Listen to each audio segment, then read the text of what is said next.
Le container est de base invisible, mais très utile pour styliser un widget enfant. Ici, pour le voir, nous allons rajouter une couleur. Voici la taille que prend notre container. De base, il prend toute la place disponible.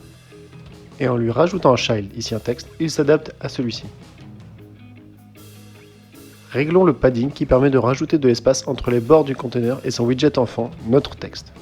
Pour cela, nous utilisons le Edge Inset, qui possède plusieurs constructeurs très pratiques, comme par exemple le All, le Only, ou encore le symétrique.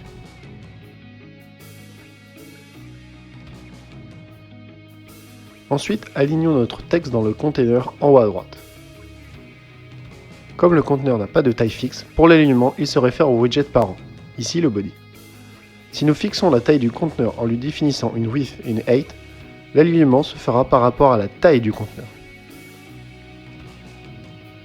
Le margin nous permet de définir l'espace minimum entre notre conteneur et son parent.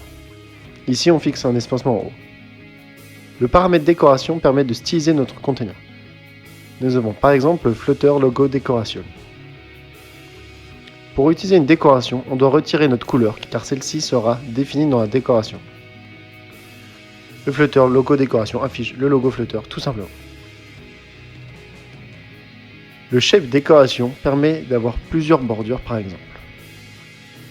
Et la Box Décoration peut jouer sur les formes des bordures en choisissant spécifiquement lequel, ou toutes, avec le border radius circulaire. Et pour finir, on peut jouer sur la rotation de notre container avec le paramètre transform.